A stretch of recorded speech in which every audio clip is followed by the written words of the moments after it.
Hey guys, welcome back to my channel Ramya vlogs.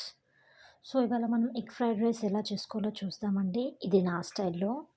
First pan పెట్టుకొని heat అవ్వనివ్వాలి. Heat అయిన తర్వాత oil add చేసుకోవాలి.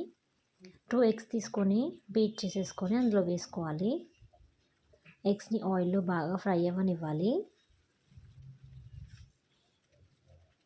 ఇలా మొత్తం స్క్రాంబుల్ లాగా చేసిన తర్వాత ఇందులో మనం కర్రీ లీవ్స్ వేసుకోవాలి. ఒకసారి స్టిర్ చేసుకోండి. ఇప్పుడు ఇందులో మనం సన్నగా కట్ చేసి పెట్టుకున్న ఆనియన్స్ వేసుకోవాలి. ఆనియన్స్ కూడా కొంచెం పింకిష్ కలర్లో వచ్చిన తర్వాత ఇందులో మనం టర్మరిక్ యాడ్ చేసుకోవాలి. ఒకసారి కలుపుకోవాలి. ఇప్పుడు ఇందులో మనం కారం పొడి యాడ్ చేసుకోవాలి.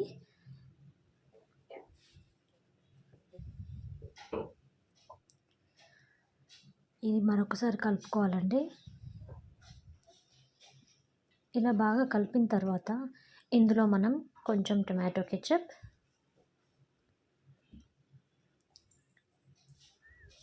రెడ్ చిల్లీ సాస్,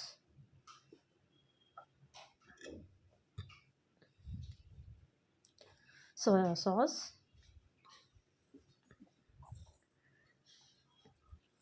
అలాగే గ్రీన్ చిల్లీ సాస్, ఈ 4 సాసెస్ యాడ్ చేసుకొని బాగా కలుపుకోవాలి.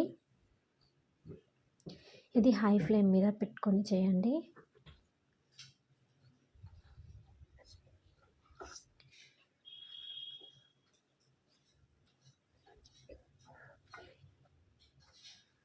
ఇలా ఆయిల్ అంతా పైన తేలిన తర్వాత సాసెస్లో మనకి ఆల్రెడీ సాల్ట్ ఉంటుంది కాబట్టి సాల్ట్ అయితే చూసి వేసుకోండి.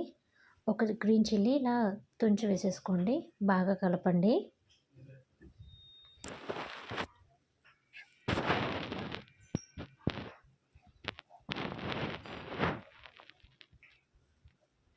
బాగా మిక్స్ చేసిన తర్వాత ఇందులో మనము ముందుగా ఉడికించి పెట్టుకున్న రైస్ని యాడ్ చేసేసుకోండి. ఇది మీరు లెఫ్ట్ ఓవర్ రైస్తో కూడా చేసుకోవచ్చు. బాగా మిక్స్ చేసేసుకున్న తర్వాత ఇందులో మనం ఫ్రెష్ కొరియండర్ లీవ్స్ యాడ్ చేసేసుకోవాలి. దాంతోపాటు ఇక్కడ నేను మమతా నూడిల్స్ మసాలా యూస్ చేస్తున్నాను. ఈ మసాలా ఈ ఫ్రైడ్ రైస్కి చాలా బాగుంటుందండి. ఒకసారి మీరు కూడా తప్పకుండా ట్రై చేయండి. నాకు ఇందులో ఈ మసాలా నచ్చుతుంది కాబట్టి నేను చెప్తున్నానండి. లేదంటే మీరు గరం మసాలా యాడ్ చేసుకోండి. నూడిల్స్ మసాలా యాడ్ చేసుకున్నాక బాగా కలిపేసుకోవాలి. అంతే, మనకి ఎంతో టేస్టీగా ఉండే ఎగ్ ఫ్రైడ్ రైస్ రెడీ అయిపోతుంది. మీకు కనుక ఈ రెసిపీ నచ్చినట్టయితే నా ఛానల్ని సబ్స్క్రైబ్ చేయండి, షేర్ చేయండి, లైక్ చేయండి, కమెంట్ చేయండి. Thank you for watching my video. Bye guys.